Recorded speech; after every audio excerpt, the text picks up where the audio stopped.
ጤና ይስጥልኝ እንዴት ውላችኋል ተመልካቾች ከዜና ኢትዮጵያ ወደ ሰዓቱ የስፖርት ዘገባዎችን እናልፋለን። ሲንቄ ባንክ የስፖርት ዘገባችን የክብር አጋር ነው። በቦነስ አይረስ የግማሽ ማራቶን ውድድር አትሌት ዮሚፍ ቀጀልቻ የዓለም የግማሽ ማራቶን ክብረ ወሰንን ሰበረ። የዮሚፍ ተደጋጋሚ ክብረ ወሰኖች በቀጣይ አትሌቲክስ ሕይወት ሌላ ስኬት እንደሚጠብቀው አመላካች ናቸው ተብሏል።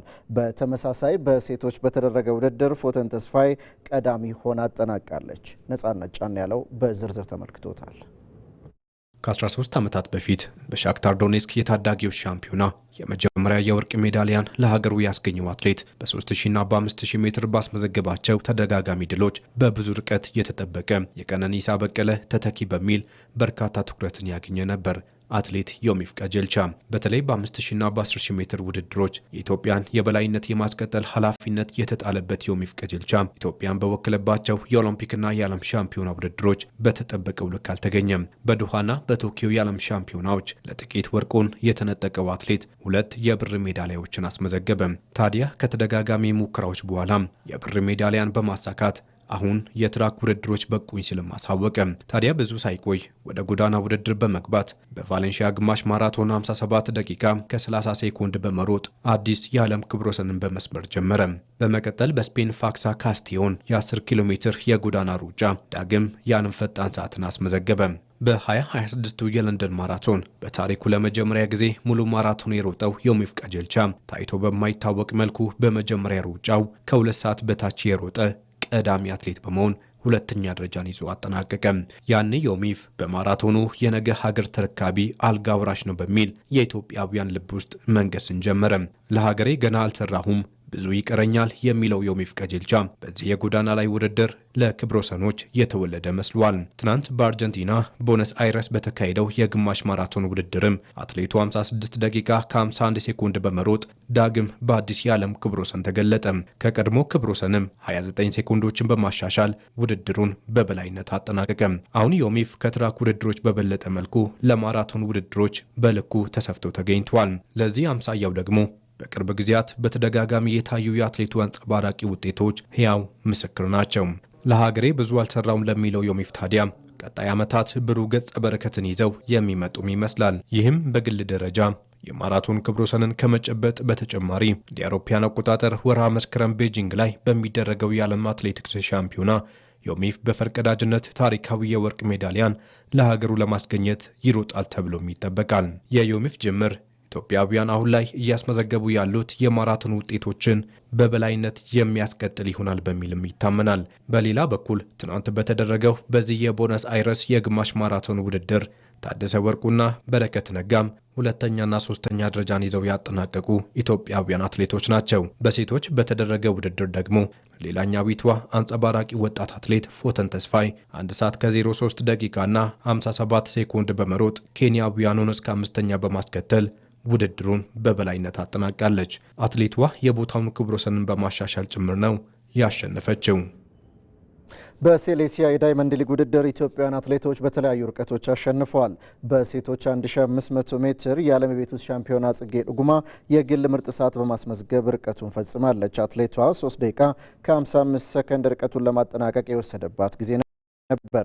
በውድድሩ የተጠበቀችው ብርቅ ያየለውም 8ኛ እንዲሁም ሳሮን በረሃ 11ኛ ደረጃን ይዞ አጠናቋል። 8 ኢትዮጵያውያን አትሌቶች በተሳተፉበት የሴቶች 5000 ሜትር ፍሬወይኒ ኃይሉ በጣሊያኒቷ ናዲያ ባቶኮሊ ተቀድማ ሁለተኛ ወጥታለች። ማርታ አለማየሁ፣ አለሽኝ ባወቅ፣ ሰናይት ጌታቸው፣ ፋንታይ በላይንና ልቅናምባው ደግሞ ከ4ኛ እስከ 8ኛ ያለውን ደረጃ በመያዝ ውድድራቸውን አጠናቋል። በወንዶች 3000 ሜትር መሰናክል ገመቹ ጎዳና የቦታውን ክብረ ወሰን በማሻሻል አሸንፏል። አትሌቱ ርቀቱን ለማጠናቀቅ 8 ደቂቃ ከ2 ሰከንድ ከ74 ማይክሮ ሰከንድ የወሰደበት ሲሆን በሞሮካዊ ሶፊያን ኤልባካሊ ተይዞ የነበረውን የቦታውን ክብረ ወሰንም ሰብሯል። አትሌት ሳሙኤል ፍሬው የግል ፈጣን ሰዓት በማስመዝገብ 5ኛ ደረጃ በመያዝ ነው ርቀቱን ያጠናቀቀው።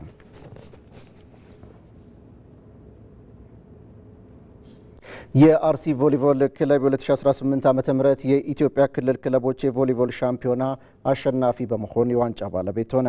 3 ክለቦች ወደ ፕሪሚየር ሊጉ ማለፋቸውን ባረጋገጡበት በዚህ ውድድር ማጠቃለያ ላይ የክለቦች መፍረስና የበጀት እጥረት አሳሳቢ መሆኑ ተነስቷል። እሱ ባለው ተሾመ ተጨማሪ ያለው ከነሐሴ 10 ቀን ጀምሮ በአዲስ አበባ ትንሿ ስታዲየም ሲካሄድ የሰነበተው የኢትዮጵያ ክልል ክለቦች የቮሊቦል ሻምፒዮና በአርሲ ክለብ የበላይነት ተጠናቋል። 6 የክልል ክለቦች በተሳተፉበት በዚህ ውድድር በፍጻሜው ጨዋታ አርሲ የአዴት ከተማቸውን 3-1 በሆነ ውጤት በመርታት የ2018 ዓ.ም የሻምፒዮናነት ዋንጫ ባለቤት ሆኗል። ውድድሩን ከአንደኛ እስከ 3ኛ ደረጃ ይዘው ያጠናቀቁት አርሲ፣ አዴት ከተማና ስኬት ባንክ ወደ 2019 የኢትዮጵያ ቮሊቦል ፕሪሚየር ሊግ ማለፋቸውን አረጋግጠዋል። በመዝጊያ ስነ ስርዓቱ ላይ የተገኙት የኢትዮጵያ ቮሊቦል ፌዴሬሽን ፕሬዚዳንት ዶክተር ስሜነ በሴ የክለቦች መፍረስ ለስፖርቱ እድገት ዋነኛ ማነቆ መሆኑን ገልጸዋል። የቮሊቦላችን ትልቁ ችግር የክለቦች መፍረስ ነው። መደወላቡ ዩኒቨርሲቲ በመፍረሱ የወላይታ ዲቻም እንዲፈርስ ተደረገ። ስለዚህ የክለቦች መፍረስ መሰረታዊ ችግር ሆኖ ስለነበረ አሁን ሌላ ሞዴል ቀየስን። ሞዴሉ ለሁሉም ክልሎች ነው ደብዳቤ የጻፍ ነው። ሁሉም ክልሎች ልከን ግን 3 ክልሎች ናቸው ሪስፖንድ ያደረጉ። በውድድሩ የተሳተፉት ክለቦች አሰልጣኞች በበኩላቸው ለቡድኖች መፍረስ የበጀት እጥረትና አስተማማኝ የገቢ ምንጭ አለመኖር ዋነኛ ምክንያቶች መሆናቸውን ይናገራሉ። ሁልጊዜ የሚፈርሱት ቡድኖች የብር ምክንያት ነው። ቮሊቦል ደግሞ ብዙ ብር የሚፈጅ አይደለም። ለሁለት ሰው የሚከፈል እግር ኳስ የሚከፈል ሁሉም ቡድን ችሎ ማውጣት ይችላል። ቮሊቦል ባለስልጣኖችም ለስፖርት ትኩረት ማስጣት አለበት ነው የሚለው ነው። ባለሙያ ብቻ ሳይሆን ባለሙያ ይልቅ ሙያ ብቻ ነው ድጋፍ የሚያደርገው። ስለዚህ እንዳይፈርስ ሁሉም ቡድን የትም ሁሉም ክልል ድጋፍ ማስጣት አለበት የሚል ሐሳብ አለ። የሚፈርሱ ክለቦች በመጀመሪያ ደረጃ ክለቦች ከውድድር በፊት መጀመሪያ የበጀት ምንጮቻቸውን ማስተካከል፣ ሁለተኛ ነገር ክለቡን ህዝባዊ ማድረግ ነው። ከዚህ ከመንግስት በጀት መላቀቅ፣ አንደኛ ደጋፊ ማህበር ማቋቋም፣ እዛ ያው በጀት ነው አብዛኛው ክለቦች የሚፈርሱና ይሄን የበጀት ለመቅረፍ ህዝባዊ ማድረግ ይጠበቃል። ክለቦች ያ ከሆነ ከመፍረስ ይቆጠባሉ ማለት ነው። የፌዴሬሽኑ ፕሬዚዳንት ከፋይናንስ እጥረት ባለፈ ለሌሎች የስፖርት አይነቶች የሚሰጠው ትኩረት ለቮሊቦል ስፖርት አለመሰጠቱ ለችግሩ መባባስ ሌላኛው ምክንያት መሆኑን ይጠቁማሉ። የበጀት እጥረት መሰረታዊ ችግር እንደሆነ ይታወቃል። እነዚህ ክለቦች በጀት ስለተረፋቸው አይደለም፣ የፕራዮሪቲ ጉዳይ ነው። ለሌሎች ውድድሮች ወይም ለሌሎች ተግባራት ቅድሚያ የመስጠት ጉዳይ ነው። አንዱ የአመለካከት ጉዳይ ነው ማለት ነው። ስለዚህ ያ መሰረታዊ የአመለካከት ችግር አለ ብዬ ነው የምከራከረው። እኛም ጠንካራ አሰራርና አደረጃጀት ባለመፈጠሩ ምክንያት በግለሰቦች ኢንትረስት ብቻ ጠንካራ ሲስተም ቢሆን ኑሮ ባልፈረሰ ነበር እና ለክለቦች መፍረስ አንዱ የአመለካከት ምናልባት ለአትሌቲክስ ምናልባትም ለፉትቦል ፕራዮሪቲ ከመስጠት ነው። ያ በራሱ ስህተት ነው ብዬ አልወስድም። ነገር ግን ኢኳሊ ቮሊቦላችን ኢምፖርታንት ነው። እንደ ባህላዊ ጨዋታ ነው። ከቀበሌ እስከ ፌደራል ያለው ቮሊቦል ሀገራችን ገጽታ ግንባታ እጅግ በጣም ተወዳጅ ነው ብሎ ያመነ አመራር አለመኖሩ ችግር ነው ብለን ነው የምንወስደው። ክለቦች ቀጣይነታቸውን እንዲጠብቁ የፋይናንስና የትጥቅ ድጋፍ ለማድረግ እንቅስቃሴ መጀመሩን የጠቆሙት ፕሬዚዳንቱ የተለያዩ ተቋማት ለስፖርቱ ድጋፍ እንዲያደርጉ የማስገንዘብ ስራ በትኩረት እንደሚከናወን አመላክተዋል። ከታች ያለው መዋቅራችን ከክልል ፌዴሬሽኖችና ከታች ያለው ከዞን ፌዴሬሽኖቹ እንዴት ነው አንድ ክለብ የሚደራጀው የሚለውን አደረጃጀቱ በትክክል መስተካከል አለበት። ከዚያ አኳያ ትክክለኛ አደረጃጀትና የአሰራር ስርዓቶችን ከፖሊሲውን ጀምሮ የአዋጁን ኢንተርናላይዝ አድርጎ የስፖርቱን ፋይዳ በደንብ እንዲያውቁት። ሀገራዊ ፋይዳ አለ። የሀገራችን ኢኮኖሚያና ማህበራዊ ፋይዳ ለሀገራችን ገጽታ ግንባታ ለሀገራችን ሰላም መረጋገጥ ወሳኝ አለው ብሎ የስፖርትን መርህ በደንብ እንዲገነዘቡ ተከታታይ ስልጠናዎችን እንሰጣለን። ከዚህ በተጨማሪ እንዳልኩ ከተለያዩ መንግስታዊ ያልሆኑ ድርጅቶች ጋር አሁን በፈረንሳይ ኤምባሲ ጋር የጀመርነው አለ ከነሱ ጋር በመቀናጀት የተለያዩ ገንዘቦች የገንዘብ ምንጮችን ኢንካይንድ በአይነትና በካሽ ሞቢላይዝ አድርገን በተለይ አሁን አዲስ ጆይን ያደረጉ ያሉ ክለቦችን በትጥቅና አቅም በፈቀደ መልኩ በፋይናንስ እና የቴክኒክ ድጋፍ አጠናክረን የምንቀጥል መሆኑን ላረጋግጥ እፈልጋለሁ።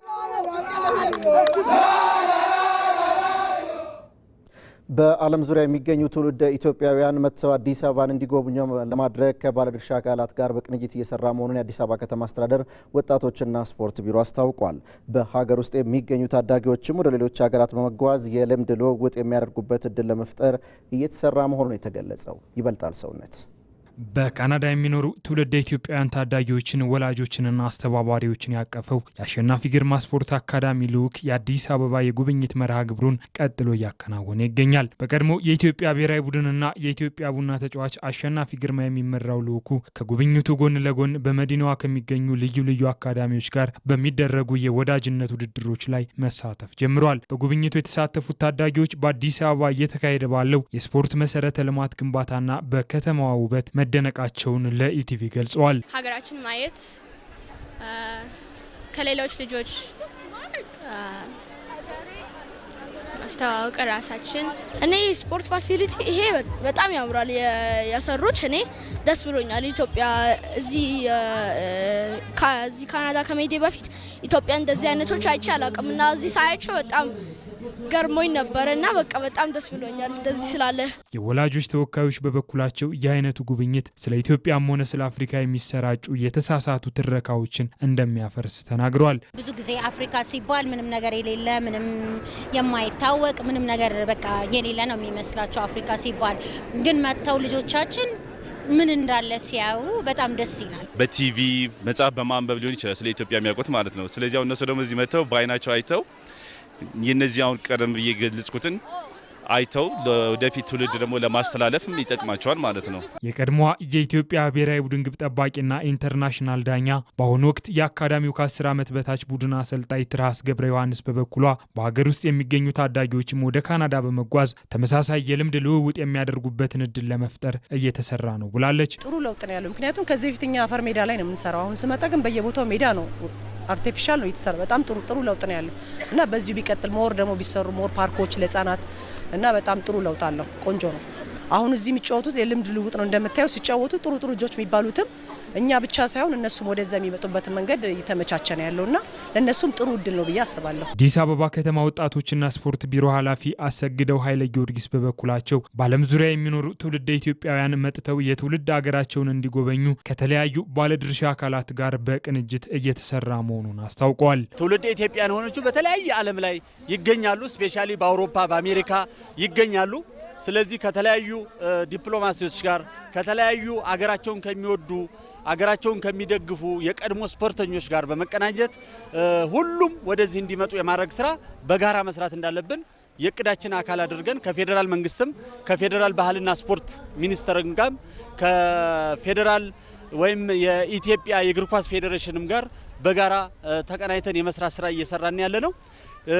የኢትዮጵያ ልምድ ያላቸው ሄደው ልምድ እንዲያመጡ ከዛ ደግሞ ትውልደ ኢትዮጵያ የሆኑ ደግሞ ወደዚህ እንዲመጡ የማድረግ ስራ ነው። ከውጭ ወዳገኘናቸው ስፖርታዊ ዜናዎች እናልፋለን። በእንግሊዝ ፕሪምየር ሊግ የመጀመሪያ ሳምንት ትናንት በተደረጉ ጨዋታዎች ማንቸስተር ሲቲ ከመመራት ተነስቶ በርንማውዝን ሲያሸንፍ፣ ሊቨርፑል ከኒውካስል ዩናይትድ 2-2 ተለያይቷል። ጨዋታውን ማሸነፍ ይገባን ነበር ሲሉም የማንቸስተር ሲቲው አዲሱ አሰልጣኝ ኢንዞ ማሬስካ ተናግረዋል። ሀና ታሪኩ ተጨማሪ አላት። የ2026-27 የእንግሊዝ ፕሪምየር ሊግ የመጀመሪያ ሳምንት ጨዋታዎች ትላንትም ቀጥለው ተደርገዋል። ማንቸስተር ሲቲ በፕሪምየር ሊጉ የመጀመሪያ ሳምንት በኢታድ በአዲሱ አሰልጣኝ ኢንዞ ማሬስካ እየተመራ በርንማውዝን ገጥሞ 2-1 በማሸነፍም የውድድር ዓመቱን በድል ጀምሯል። ማርክ ታቫርኒየር በርንማውዝን ቀዳሚ ቢያደርግም ውሃ ሰማያዎቹ በማርኩ ጉዌና ዮስኮ ግቫርዲዮል በተጨማሪ ደቂቃ ባስቆጠራት ግብ ታግዘው ድል አድርገዋል። ውጤታማውን አሰልጣኝ ፔፕ ጋርዲዮላን የተኩት ኢንዞ ማሬስካ በኮሚኒቲ ሺልድ ፍጻሜ ከአርሰናል ጋር በነበራ ጨዋታ ቡድናቸው ባሳየው እንቅስቃሴ ትችቶች ሲሰነዘርባቸው እንደነበር አይዘነጋም።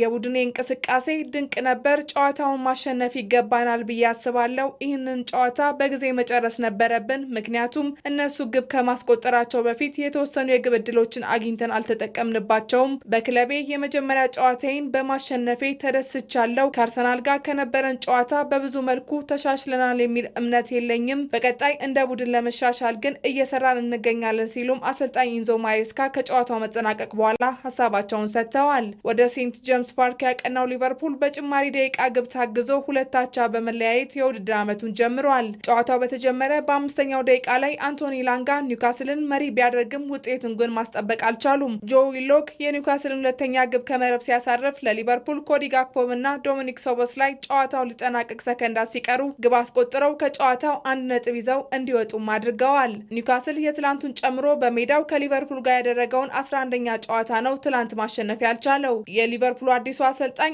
አንዶኒ ራዮላ ከጨዋታው መጠናቀቅ በኋላ በሰጠው ሀሳብ በተጋጣሚያችን ላይ እስከ መጨረሻው ጫና ፈጥረን በመታገላችን የተገባንን ውጤት እንዳገኘን ይሰማኛል። በመጨረሻው ደቂቃ ያስቆጠርነውን ግብ ቀድመን አስቆጥረን ቢሆን ኖሮ የጨዋታው ሂደት ለኛ የተሻለ ይሆን ነበር የሚል እምነት አለኝ። ሁሉም ተጫዋቾቼ በጨዋታው ላደረጉት ተጋድሎ ላመሰግን እወዳለሁ ሲል ተናግሯል። በሌላ የትላንት ጨዋታ በክረምቱ የዝውውር መስኮት ወሳኝ ተጫዋቾቻቸውን ለሌሎች ክለቦች አሳልፈው የሰጡት አስቶን ቪላዎች ሳይጠበቁ በብራይተን 4-0 ተረትተዋል። ለብራይተን ጃክ ኢንሽሉድ 2 ግቦችን ሲያስቆጥር ማክሲም ዲ ካይፐር እንዲሁም ቪክተር ሌንዶሎፍ ደግሞ በራሱ ላይ ቀሪዎቹን ግቦች ከመረብ አሳርፈው ብራይተንን በሜዳው ባለድል እንዲሆኑ አስችለዋል። በአስቶን ቪላ በኩል አማካኙ ጆዋው ጎሜዝ 40ኛው ደቂቃ ላይ በሰራው ጥፋትም በቀይ ካርድ ከሜዳ ተሰናብቷል። በአሰልጣኝ ኡናይ ኤምሬ የሚመራው አስቶን ቪላ በጨዋታው ሙሉ ብልጫ የተወሰደባቸው መሆኑን ተከትሎም የዝውውር መስኮቱ ከመዘጋቱ በፊት ተጫዋቾችን ማስፈረም እንደሚገባው የጠቆመ ውጤት መሆኑን እየወጡ ያሉ ዘገባዎች ያሳያሉ። በፕሪሚየር ሊጉ የመጀመሪያ ሳምንት የመጨረሻ ጨዋታ ዛሬ ሲደረግ ቼልሲ ከሜዳ ውጪ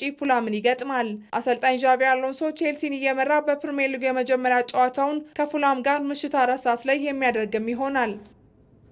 ኮኮ ጋውፍና አልታር ፊልስ የሲንሲናቲ ኦፕን የቴኒስ ውድድርን አሸነፉ። አሜሪካዊቷ ቴኒስ ተጫዋች ኮኮ ጋውፍ የሀገሯን ልጅ ጄሲካ ፔጉላን በፍጻሜ ጨዋታ 6-2 እና 6-4 በሆነ ድምር ውጤት በማሸነፍ የሲንሲናቲ ኦፕን የቴኒስ ዋንጫ ለሁለተኛ ጊዜ አሸንፋለች። በወንዶች የፍጻሜ መርሃ ግብር ፈረንሳዊ አልታር ፊልስ አሜሪካዊን ፍራንሲስ ታይፎን 2-1 በሆነ ድምር ውጤት በማሸነፍ የዋንጫው ባለቤት ሲሆን የ22 ዓመቱ ተጫዋች ውድድሩን ያሸነፈ በእድሜ ትንሹ ፈረንሳዊ ቴኒስ ተጫዋች በመሆን አዲስ ታሪክ ጽፏል። ለዜና ኢትዮጵያ የተዘጋጁ ስፖርታዊ መረጃዎቻችን በዚያ ያበቁ። ተመስገን አለባቸው ነበርኩ። በያላችሁበት ሰላም